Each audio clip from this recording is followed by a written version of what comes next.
would like to introduce our guest of honor and our first speaker for today, Mahant Divyagiri ji.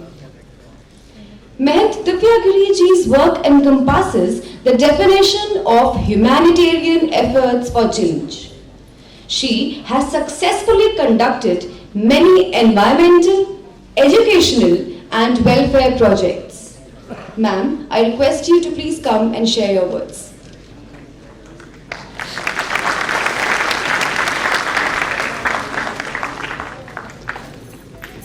धन्यवाद संचालिका महोदया।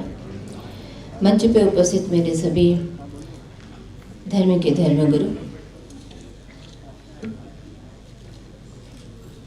National president doctor अंजुमन जैदी जी, mister असीम कुमार जो इसके head हैं, सुरुचि अग्रवाल जी, खालिद रशीद भाई फिरंगी महली जी, father और चीफ गेस्ट, और मेरे समक्ष उपस्थित मेरे बच्चों, मेरे भाइयों और बहनों, विभिन्न प्रांत और देशों की अलग अलग जगहों से आए हुए मेरे सभी बच्चों।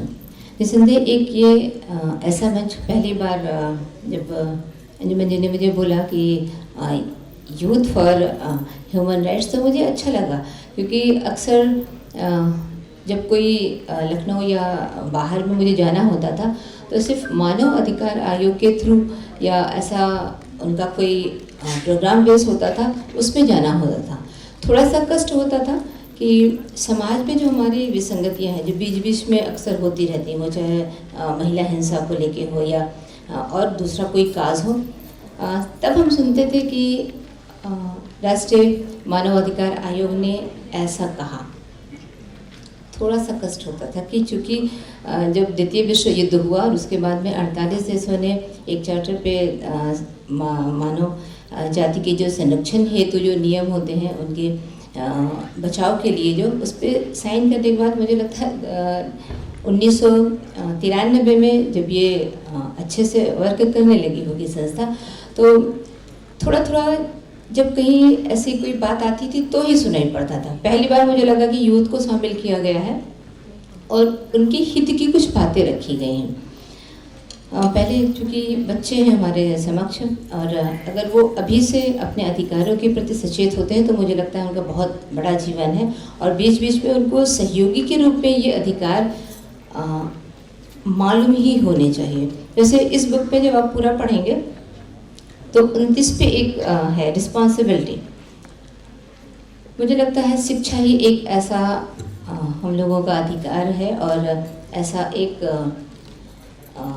आर्म है जिसके द्वारा हम पीस और टॉलरेंस तो आ ही जाएगा, दो आ ही जाते हैं, परंतु जो सीखने की बात होती है, जैसे जो हमारे अभी शिक्षिकाएं और शिक्षकगण भी इसमें हैं, उस क्लास को बहुत अच्छा मानते हैं कि बहुत शांत हो, बच्चे शोर नहीं मचा रहे हों।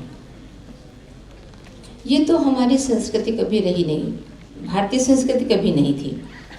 अगर आपके अंदर जिज्ञासा की भावना नहीं है, कुछ पूछने का अधिकार नहीं है या आपका मन नहीं कर रहा है, वो क्लास अच्छी कैसे हो सकती है?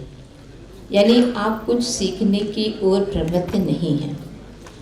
और जैसे मुझे स्कूल में जब जाना हुआ एक बार, तो एक क्लास बहुत शांत थी, तो हमने सोचा या तो हमारे आने से पहले शांत कराया गया होगा उनको, या बोला गया होगा कि गेस्ट आ रहे हैं, बहुत अच्छे से मैनरफुल तरीके से बात करना।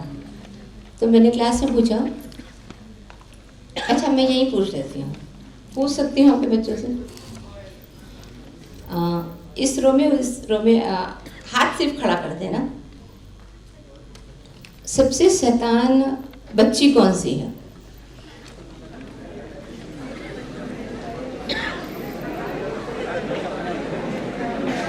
अच्छा, सबसे शैतान बच्चा कौन सा है?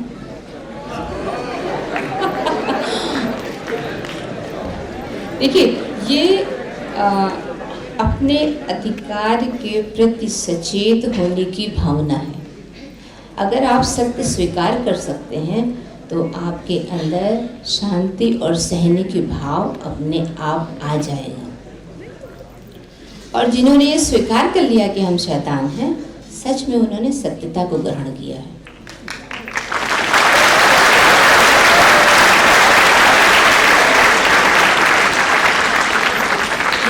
आप बात करते हैं ग्रोइंग एज में, जो बच्चा बहुत ज़्यादा शैतानी कर रहा होता है, माँ बाप भी परेशान होते हैं बार बार, क्योंकि हम लोग ऐसे संस्था से जुड़े हैं कि अधिकतर उनके बड़े, उनके पेरेंट्स बार बार शिकायत ही करते रहते हैं, मेरा बच्चा ये नहीं कर रहा, मेरा बच्चा बहुत शैतान है, मेरा बच्चा ये करता है, मेरा बच्चा वो करता है, पढ़ता ही नहीं है।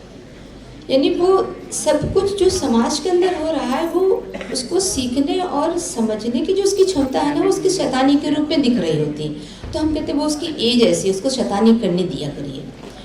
20 साल पहले जब हम लोगों का स्कूलिंग टाइम था, तो मुझे नहीं लगता है कि बहुत ज़्यादा इतनी फ्रीडम रही होगी जो आजकल के बच्चों के लिए है, खासकर बच्चियों और बच्चों के लिए।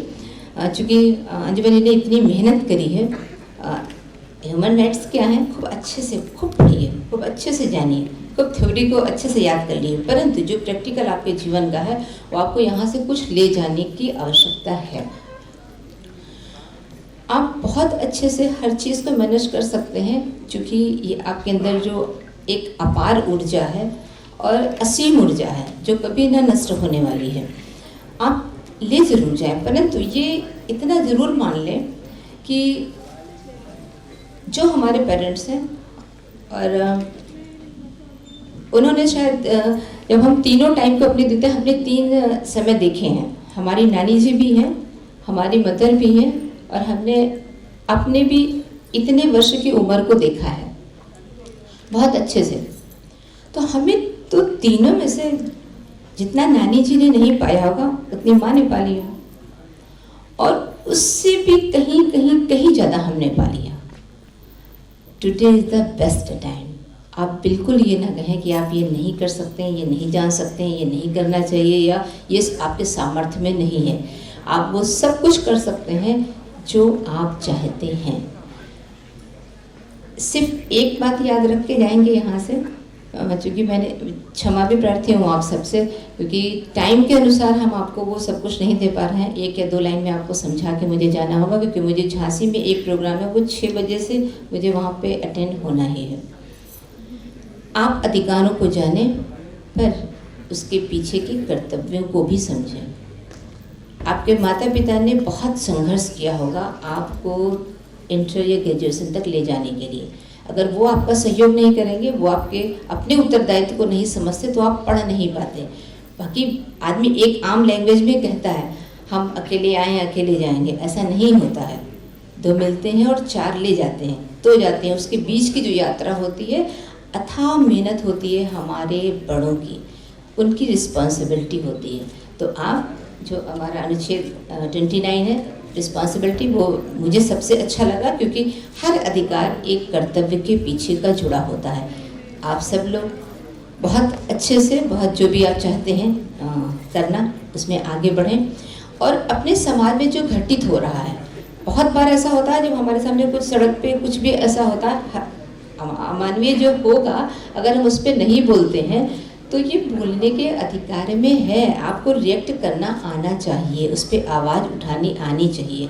दूसरी बात जो यहाँ से आप ले जाएंगे, विश्व में शांति, मानव में शांति और समाज में शांति कभी भी युद्ध से नहीं होती है। वो जब आप बुद्ध को पढ़ेंगे, बुद्धम शरणम गच्छामि जो एक शब्द है, आप जब शांति की ओर जाएंगे आपको सब कुछ मिलेगा और आप सब कुछ दे पाएंगे। बहुत बहुत आशीर्वाद, बहुत बहुत धन्यवाद।